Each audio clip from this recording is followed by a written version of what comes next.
Hello.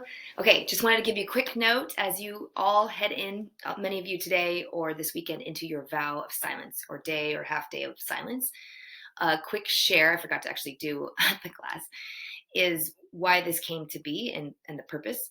So you'll discover it as you go into it. But I don't know, 3 years ago or so, I went to Sedona to a meditation retreat with a spiritual community, and there was 4 or 5 days of silence, or 3, 4 days of silence initially. And I'm surrounded by the majestic red rocks. I am um, eating this like farm to food table. I have no other worries or distractions of the world around me. And I'm with these wonderful meditation community of people that are very high conscious, high vibrating people, high vibing people. And so unexpectedly, I experienced bliss on the last day. And prior to coming, I did not believe in bliss. I was like, had never experienced it, therefore it was not true, and I thought it was made up, and I was almost irritated by it.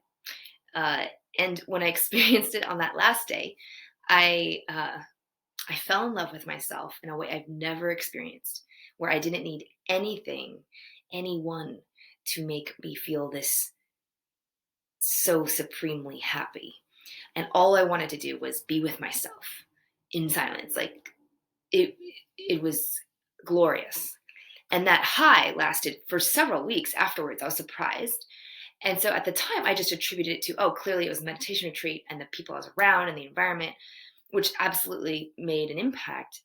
But when the pandemic hit, a couple years ago, I couldn't go to the retreat. It was closed. I was desperate to just have some time for myself. So I created a silent retreat at home for 2 days. And I told my, 10-year-old son and my husband, I was like, I'm, Eli and Leo, I can't, don't bother me. I'm going to be in this room, my yoga room. And I made all my food ahead of time so I would have less interaction, but I still was in the world. So the intention during this time was to do quiet activities. Do not, go binge watch Netflix or go check all your emails. That defeats the purpose. You're already quiet during those times. This is a time to really not work and do. You can go outside. You could exercise lightly, but it's about being mindful and going inward. So I was still like in the world. I wasn't working, but I wasn't also in total isolation like I've done that I was sharing about at the Vipassana retreat. Um, and so this, like, that was like deprivation. But this is different because you want that blend of still living life, but you're not trying to interact with people. You're not obviously going out to parties or whatever. You are not working. You're not watching movies. You're just, you can read maybe, or just whatever. It's kind of like a date with your soul. And you can journal. I definitely encourage journaling. Reading wholesome books like that draw you in deeper versus like a business how to, it's going to get your mind going about business.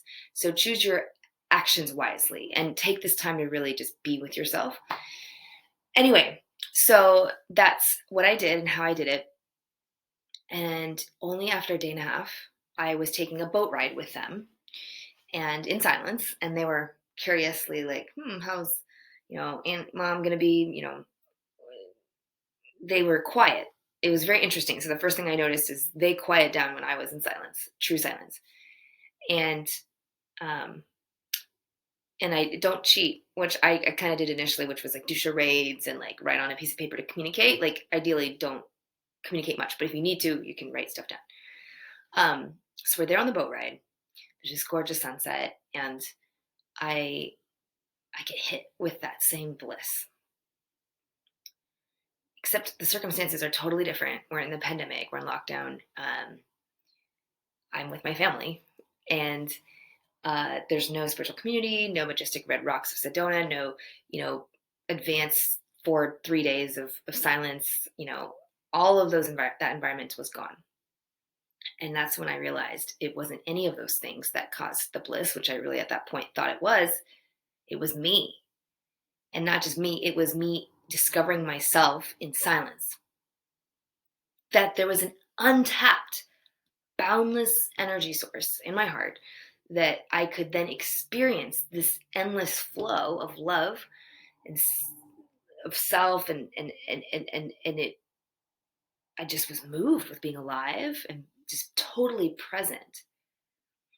So silence can be that access to presence, but it's also it's really a way for you to go deep within and like declutter all the distractions and feel what's already there all the time.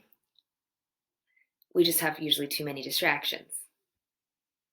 Can you imagine an endless, like Niagara waterfall pouring down? You have energy and love with you all the time, and we don't even notice it. That's wild. It almost sounds hard. Like that would be hard to do, but consider that that's actually how it is. Like it's always there. We just don't realize it. No matter what background you come from, some people call that God, Holy Spirit. Some people call that the universe. Some people would call that their true self or being in flow. It doesn't really matter what the name is. The essence of this energy is unconditional love, like infinite gratitude, presence, and energy uh, pouring through you and all your body cells and your mind, your body, your emotions, everything.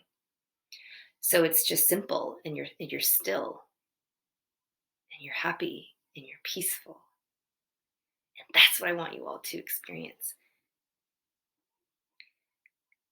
Now, you may not have that exact experience, so if you don't look for it, don't do this in order to get that experience. I'm just saying that's one possible future that or outcome that could arise. It could be the other extreme, okay, of misery because you're hearing your inner thoughts for the first time and they are mean, beating yourself up, regretting, planning, constantly pushing yourself. Or, you might feel nothing because you're numb and you realize how numb you are to yourself. Like you can't even hear anything inside because there's too much stress, too much unknown uncertainty, too much tension in the body. So if I could summarize how to do this well to prepare you, number one is relax. Do whatever things relax you, not zone out. Like if you watch a movie that could be relaxing, but physically, emotionally, mentally relax you. And that's your litmus test of what actions can I do or not do during your vow of silence period. The second piece is some vow of silence is better than none, but if you it really has to be like a minimum of half a day to experience it, but you will experience moments of it if you're really focused, if you do it in just a few hours. But I really highly recommend doing at least a half a day, and a full day is best. But it takes time for the brain and all that tension, just kind of like when you go on vacation. A lot of times your mind is at work, and so being able to come down takes time. So be patient, and the longer you're in it, the more results you'll get.